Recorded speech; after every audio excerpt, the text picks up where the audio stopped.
अनमोल वचन अखिल भारतीय संत मत सत्संग के संस्थापक और गृहस्थ में आनंद योग के जनक परम संत महात्मा परम पूज्य श्री यशपाल जी महाराज अर्थात परम पूज्य भाई साहब जी द्वारा प्रतिपादित इन अनमोल वचनों का पालन करना अति आवश्यक है। ये वचन हमारी गृहस्थ आध्यात्मिक साधना के लिए मूलभूत सिद्धांत हैं, जो इस प्रकार हैं। हम दुनिया की हर चीज की कीमत आंकते हैं, अपने मानव जीवन की कीमत भी जाने व परमात्मा की प्राप्ति हेतु साधना करें। मनुष्य योनि एक उपहार है, इसीलिए परमात्मा को धन्यवाद देते हुए आधा घंटा प्रातःकाल, आधा घंटा सायंकाल पूजा अवश्य करें। सत्संग, सतनाम व सद्गुरु को प्राथमिकता देते हुए इसी के आधार पर ध्यान योगाभ्यास अवश्य करें व गृहस्थ के कार्यों को परमात्मा का कार्य समझकर उसी की याद में संपन्न करें। हर समय ये ध्यान रहे कि गुरु कृपा द्वारा परमात्मा की पवित्र सत्ता का हमारी आत्मा में वास है, अतः मन में निरंतर अपने इष्ट देव का जाप करें। मान सम्मान की इच्छा ना करें व अपमान से दुखी न हो। परमात्मा के अतिरिक्त किसी और का भय न करें। दूसरों की बुराई न करें, न सुने, सत्य व मधुर बोलें, अश्लील शब्द मुंह से ना निकालें, सभी से नम्रतापूर्ण व सुंदर व्यवहार करें। धर्म पत्नी के अतिरिक्त अपने से बड़ी से माता जैसा, बराबर की से बहन जैसा व छोटी से पुत्री जैसा व्यवहार करें। सांसारिक जीवन यापन की आवश्यकताएं अंतहीन है, इसलिए अधिक से अधिक समय सत्संग में व धन परोपकार में खर्च करें। याद रखें, न स्त्री माया है, न धन दौलत, न ही परिवार। माया वह है जो हृदय को परमात्मा से दूर हटा दे। अतः निरंतर सत्संग और सद्गुरु की शरण में रहने का प्रयास करें।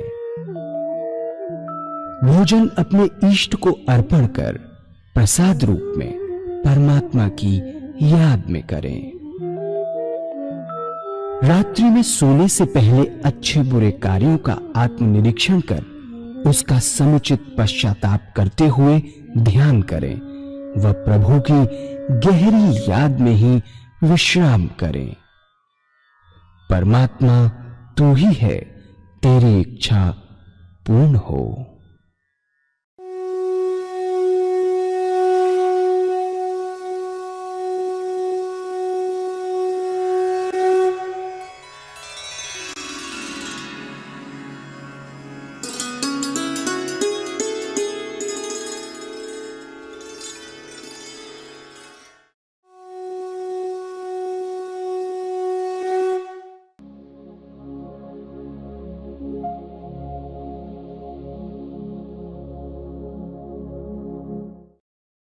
दो तरीके के व्यक्ति हैं, एक साकार पुजारी और दूसरे निराकार।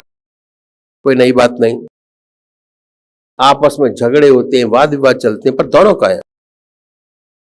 आज आपको साकार पुजारी भी नजर आएंगे और निराकार भी नजर आएंगे। क्यों? मनुष्य का स्वभाव कुछ ऐसा ही है, किसी को चेहरे से प्यार होता है, किसी को शक्ल से प्यार होता है, किसी को शक्ल से प्यार नहीं होता। जिन्हें शक्ल से प्यार होता है वे साकार पुजारी, साकार रूप, और जिन्हें नहीं होता निराकार। इन संतों ने दोनों के लिए रास्ता बताया। जो साकार पुजारी है उनका प्रथम कार्य एक इष्ट का निश्चित करना, परमात्मा का स्वरूप निश्चित करना कि किसको मानेंगे। इसके लिए किसी गुरु की आवश्यकता नहीं है, अपना इष्ट अपने आप चुने। कोई जरूरत नहीं है किसी गुरु के पास जाने की। आपकी आत्मा सबसे बड़ा गुरु है। अपनी आत्मा से पूछे कि भगवान की कौन सी मूर्त आपको सबसे ज्यादा प्यारी लगती है, उसे चुने। जिसमें भगवान की सबसे ऊंची भावना डाल सकते हैं, उसे अपना इष्ट माने, उसी की पूजा करें, उसी का ध्यान करें, उसी को याद करें, उसको बदले नहीं। ऐसा नहीं कि आप कभी राम की पूजा करें, कभी कृष्ण की, कभी मां की, अगर रोज रोज बदलेंगे तो इसका विशेष लाभ नहीं होगा। चेंज नहीं, कोई फायदा नहीं है। दरअसल में पूजा का जो मकसद है, अब पूजा का फायदा आपको बताता हूं, उसका लाभ क्या है।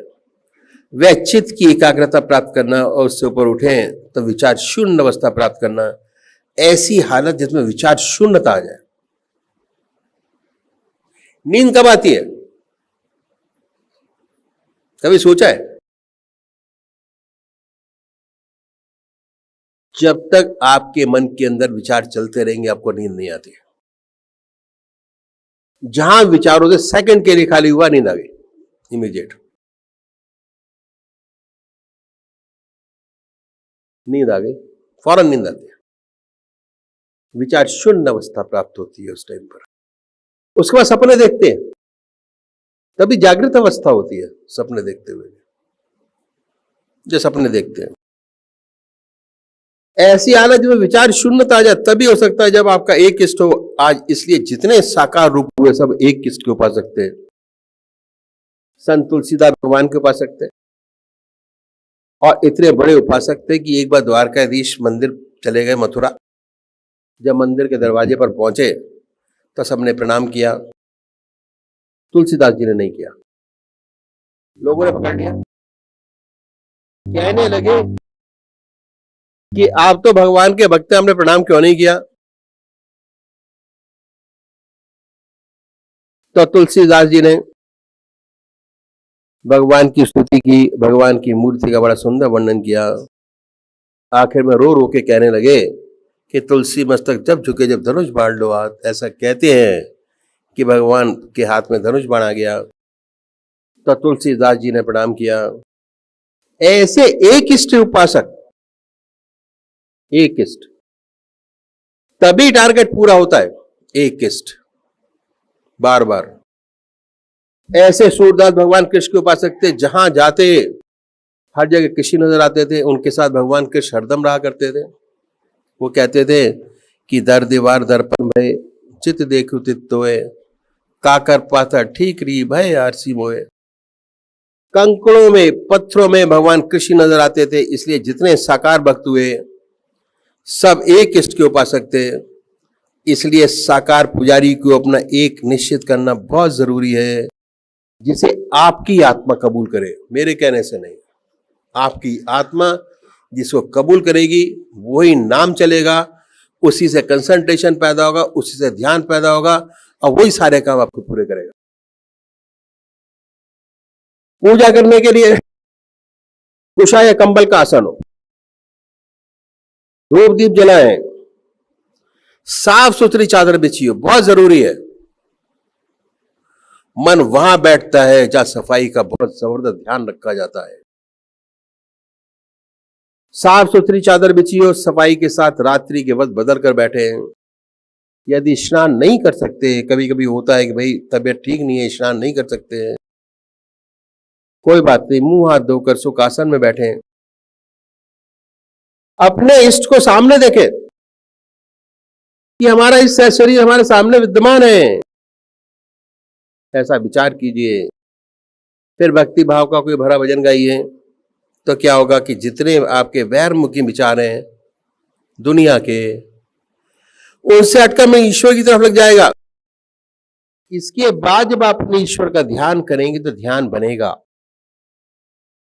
कट लाइन है भजन, सांसारिक विचार और उससे आगे के।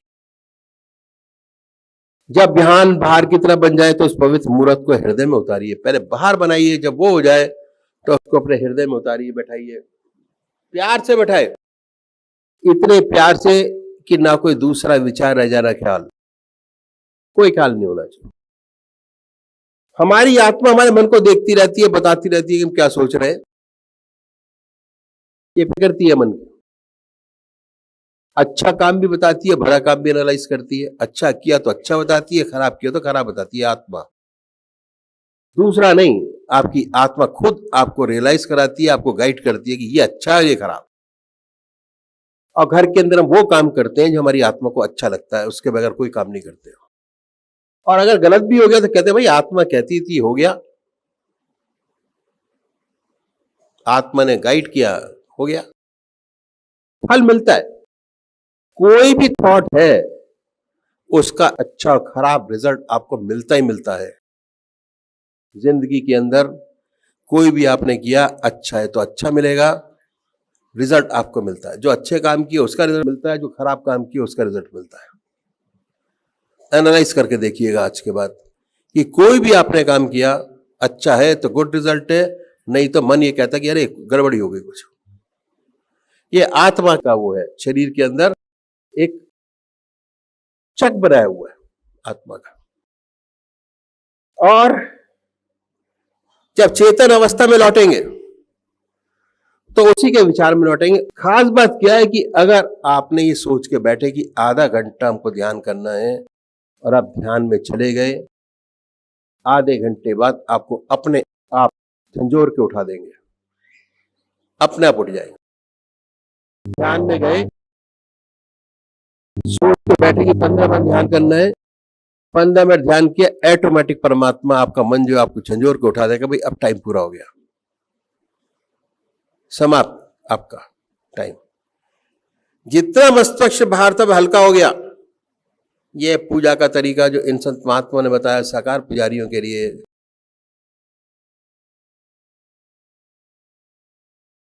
यदि ऐसे पूजा करेंगे तो विशेष लाभ होगा। लाभ क्या है? पूजा का मकसद है चित्त की एकाग्रता प्राप्त करना, घंटी बजाना नहीं है। घंटी इज ए इंस्ट्रूमेंट, मंदिर जाना is a instrument, guitar is a instrument, bhajan is a instrument, Bhagwat सुनना इज ए इंस्ट्रूमेंट, गीता पढ़ना इज ए इंस्ट्रूमेंट। असली चीज ध्यान की है, ध्यान लगाना। उसके बाद जब ध्यान लगना शुरू हो जाएगा, जो आप करेंगे that is added in your routine work. समझिए बात को, बहुत क्लियर मैसेज है कि सारी चीजें हैं उस चीज को आगे बढ़ने के लिए, आगे बढ़ाने के लिए, ध्यान को आगे बढ़ाने के लिए सारी चीजें हैं। अल्टीमेट वो चीज नहीं है जो ज्यादातर लोग जाके करते हैं। फायदा जब है जब आप इस अवस्था के अंदर आना शुरू। योग, ध्यान योग है, योग, ध्यान अपनी जिंदगी में बढ़ाना, आनंद योग, सहज भाव से सहज योग, उसके तरीके हैं सारे करने के लिए। दूसरे वो भाई है जो निराकार भगवान के उपासक हैं, जो परमात्मा की मूर्ति को नहीं मानते हैं, वह भगवान के नाम को पकड़े और उस नाम को चुने जो आपकी आत्मा को सबसे प्यारा लगता है। ओ, जो भी नाम आपको प्यारा लगता है, सब प्यारा लगता है। कोई ना कोई नाम से तो याद करते होंगे। हिंदू भाई ओम नाम, मुस्लिम भाई अल्लाह, सिख भाई वाहगुरु, क्रिश्चियन भाई क्राइस्ट या गॉड। सब धर्म के लोग आते हैं। कन्याकुमारी से लेकर केरल तक 5000 सेंटर हमारे हैं। क्रिश्चियन भी हैं, मुस्लिम भी हैं, सब है। क्यों? मेडिटेशन हर इंसान चाहता है जिससे मन और शरीर को आराम मिले। मन और शरीर को बहुत आराम मिलता है, बहुत आराम मिलता है। मन को ही मिलता है, शरीर को ही मिलता है, और वो काम जो जिंदगी में कभी ना हुए हों वो सब पूरे होते हैं परमात्मा की दया से। बहुत जरूरी है। तो यहां जो नाम आपकी आत्मा को प्यारा लगे उसे पकड़े। फिर आसन तो वही है, सुख आसन में पलौती लगाकर बैठे, हृदय की तरफ निगाह करें, आनंदमय अवस्था बनाए, नो टेंशन। परमात्मा से प्रार्थना कीजिए कि हे प्रभु, आपके चरणों में विश्राम चाहता हूं, मुझे ध्यान भी नहीं चाहिए, विश्राम। विश्राम होगा, सब विचारों से खाली होंगे, ऑटोमेटिक आपका ध्यान लगना शुरू हो जाएगा। आसन वही है, सुख आसन में पलौती लगाकर बैठे, हृदय की तरफ निगाह रखें। सबसे बड़ी बात, हृदय की तरफ निगाह रखें, ऊपर नहीं। और ये ख्याल करें कि जब आपका हृदय दुख दुख करता है, दुख दुख हार्ट बीट, उससे वो नाम निकल रहा है जो आपने चुना है। हार्ट बीट सुनिए अपनी, दिल की धड़कन, डॉक्टर के पास जाके आला लगा के मत सुनिए, वैसे सुनने की कोशिश कीजिए। हार्ट बीट कि दिल धड़कता है, उस धड़कन से ओम नाम निकल रहा है, या जो नाम आपने चुना है वो निकल रहा है। हृदय ओम ओम कर रहा है। शुरू शुरू में दिक्कत होती है तब आप मानसिक जाप कर सकते हैं ओम, बड़े प्यार से ओम, वाइब्रेशन महसूस कीजिए ओम की, ओम ओम।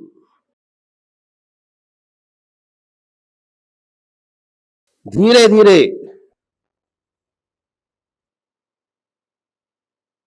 ऐसी अवस्था आती है कि आपको बहुत स्पष्ट सुनाई देने लगता है कि हृदय ओम ओम की आवाज निकल रही है। ऐसी हालत पैदा होती है, ना कोई दूसरा विचार रहता ना ख्याल, उसमें ऐसे तल्लीन हो जाते हैं कि अपना होश नहीं रहता, अपने आप से गायब, विचार शून्य अवस्था प्राप्त होती है। और जब चेतन अवस्था में आते हैं तो वही नाम सुनते होते हैं, बड़े आनंद का एहसास होता है। करके देखिए, बहुत आनंद है। हमारा मस्तिष्क अनुपम आनंद से भर गया, बड़ी शांति मिली। इन संतों ने पूजा का तरीका बताया, यदि हम ऐसे पूजा करेंगे तो विशेष लाभ होगा। क्या? चित्त की एकाग्रता प्राप्त होगी, सुषुप्ति की अवस्था प्राप्त होगी। नेक्स्ट, हमारे भाई लोग आते हैं, ध्यान में बैठते हैं, खर्राटे भरते हैं। आके लोग कहते हैं क्या सत्संग करते हैं, खर्राटे भरते हैं। रास्ता है ये सुषुप्ति की अवस्था प्राप्त होना। उसके बाद सुषुप्ति से सहज समाधि में प्रवेश करेंगे कि आपको नींद का एहसास भी होगा, नींद भी पूरी होगी, और घर के अंदर क्या चल रहा है वो आपको मालूम भी होता रहेगा उस ध्यान की अवस्था में। उसके बाद एक दिन ऐसा आएगा कि हम उससे एकाकार हो जाएंगे, ज्योति से ज्योति मिल जाएगी। बहुत इजी, ऐसा जो साधक है बहुत आसान तरीके से अपना जीवन यापन पूर्ण करता है, बगैर किसी कष्ट के, बहुत आराम से। जब ये करना शुरू करेंगे, जैसे जैसे टाइम बढ़ेगा आपकी आत्मा हल्की होती चली जाएगी। और सुना होगा कि हमारे शरीर के अंदर अष्टांग चक्र है, 7 आत्मा उन पर बैठती है, उसका आनंद आता है, मन करता है और बैठो और आनंद लो, और बैठो और आनंद लो। तो ये है तरीका, ज्योति से ज्योति मिल जाएगी। अक्सर ये प्रश्न आता है कि जो हम रास्ता बताते हैं ध्यान योग का रास्ता है,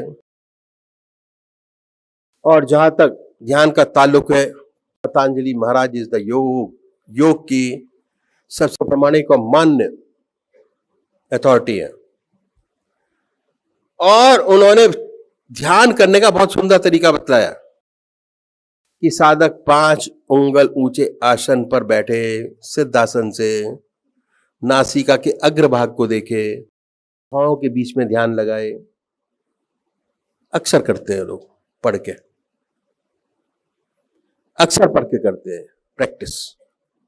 होता क्या है, आज्ञा छक पर ध्यान लगाए बताया जाता है, पढ़ते हैं लोग, करते हैं, और जितने भी लोगों को देखेंगे यही चीज बताते हैं, भाई ऐसे करो ध्यान, है ना। बहुत लोग ध्यान बताते हैं ऐसे करो, पर उसकी प्रैक्टिकल डिफिकल्टी भी है करने की।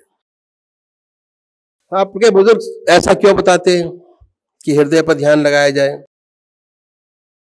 जहां पतंजलि महाराज ने यह रास्ता बताया, उससे पहले इस बात पर जोर दिया कि इसको कौन कर सकता है। क्या है? जो बाल ब्रह्मचारी हो, ब्रह्मचर्य पर बड़ा जोर दिया, यम नियम ब्रह्मचर्य। भगवान श्री कृष्ण ने भी यही बताया कि कौन अधिकारी है इस ध्यान को करने के लिए, कि जो ब्रह्मचारी है, जिसके माता पिता का गृहस्थ ब्रह्मचर्य काफी ऊंचा रहा हो, ऐसा व्यक्ति इस ध्यान को करे। अक्सर हम पढ़कर ये ध्यान करने लगते हैं, लेकिन इसकी जो प्रारंभिक आवश्यकताएं हैं उस पर हम ध्यान नहीं देते, अब बड़ी बड़ी परेशानियों में पड़ जाते हैं। ऐसे बहुत से केसेस सामने आते। कि किताब पढ़कर या किसी सन्यासी से सीख कर करने लगते हैं और परेशानी में पड़ जाते हैं। अगर ऐसे आप बैठकर देखें, सिद्ध आसन पर बैठें, नासिका के अग्रभाग को देखें, भौं के बीच आज्ञा चक्र पर ध्यान लगाएं, तो आपकी जो काली पुतली है आंखों की, वो ऊपर की तरफ चढ़ जाती है, डायरेक्शन। और मस्तिष्क की नसों पर बड़ा दबाव पड़ने लगता है, दबाव पड़ता है बहुत ज्यादा। जो ब्रह्मचारी है उनका नसों का दबाव जो बर्दाश्त कर लेती है, लेकिन जो ब्रह्मचारी नहीं है उनकी नसों में लोच नहीं होता, तो क्या होता है कि ऐसे व्यक्तियों को नर्वस ब्रेकडाउन हो जाता है। बाद वक्त की तो ऐसी दशा हो जाती है, किसी काम का नहीं रह जाते, क्योंकि हम ब्रह्मचारी नहीं है, गृहस्थी हैं, हमारा रास्ता गृहस्थ का है। इसलिए हमारे सद्गुरुओं ने ध्यान करने का रास्ता बताया कि हृदय चक्र पर ध्यान करिए। विशेष लाभ क्या है कि हृदय वो स्थान है जहां से खून का दौरा हमारे पूरे शरीर में होता है, पंपिंग स्टेशन है। अगर हृदय ही राम नाम से रंग जाए तो हृदय से जो खून जाएगा वह परमात्मा की नाम का रंगा हुआ होगा सारा, और शरीर का हर नस परमात्मा के नाम रंग जाएगा, शरीर के हर भाग से परमात्मा की याद आनी शुरू हो जाएगी। पहली बात। दूसरी बात क्या है कि हृदय जो है भावनाओं का केंद्र है। अच्छी बुरी भावनाएं हृदय से पैदा होती है और कहीं से नहीं होती, ना हाथ पैर से होती है, ना आत्मा से होती है, हृदय से पैदा होती है। और अच्छी भावनाएं पैदा होती है, परोपकार, विश्व प्रेम, ऊंचे भाव पैदा होंगे और ऐसे सुंदर गुण पैदा होंगे जिनकी हमको दुनिया में बहुत जरूरत है। अध्यात्म मार्ग में तो है ही। और तीसरी बात क्या है कि आत्मा का स्थान हमारे हृदय गुहा में है, तो कहीं से भी शुरू करिए। हृदय चक्र को जागृत करना, जब तक जागृत नहीं होता तब तक परमात्मा नहीं मिलता। परमात्मा हृदय की सच्ची याद से मिलता है। सच्ची याद से हृदय से याद करेंगे, आपका इष्ट आपके सामने बैठा होगा। इसलिए इन संत महात्माओं जो ग्रस्त के अंदर हुए, इन्होंने ध्यान करने का रास्ता बताया। जब हम ध्यान करने की स्थिति में जाते हैं, आप आत्म अवस्था बनाते हैं, आपकी स्थिति नीचे की तरफ रहती है, ना कि ऊपर की तरफ। मस्तिष्क पर कोई दबाव नहीं पड़ेगा। आप पूजा में बैठे, आनंदमय अवस्था बनाएं। जैसे मैंने आपको बताया, परमात्मा से प्रार्थना करें कि प्रभु आपके चरणों में विश्राम चाहता हूं, ध्यान नहीं चाहता। सच्चे विश्राम के मैंने ध्यान है, ऐसा सुंदर विचार करके पूजा शुरू करें। आनंद ही आनंद रहेगा। विशेष बात क्या है कि हमारे प्राणों की गति चित्त की एकाग्रता से बहुत भारी संबंध है, कंसंट्रेशन ऑफ माइंड का। और जैसे जैसे चित्त एकाग्र होता चला जाएगा, वैसे वैसे हमारी प्राणों की गति ऊपर को उठती चली जाती है।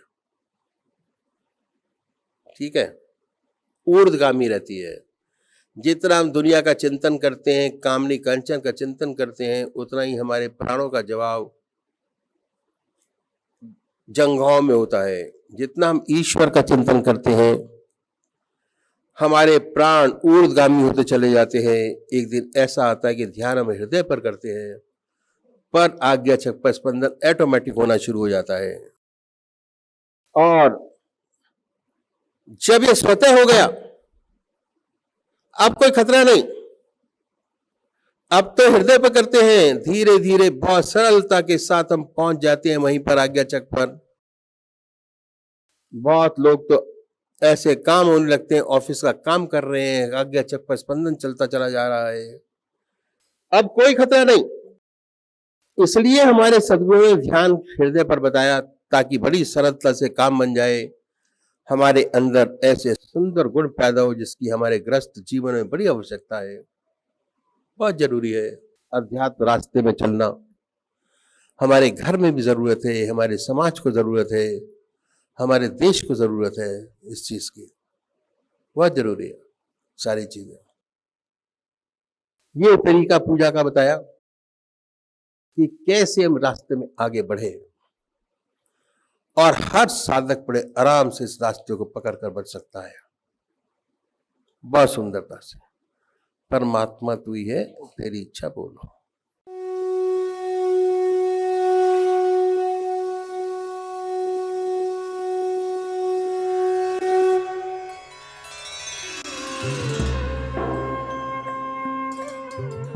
ध्यान योग के कार्यक्रम आनंद योग से निशुल्क जुड़ने के लिए संपर्क करें 9810239677।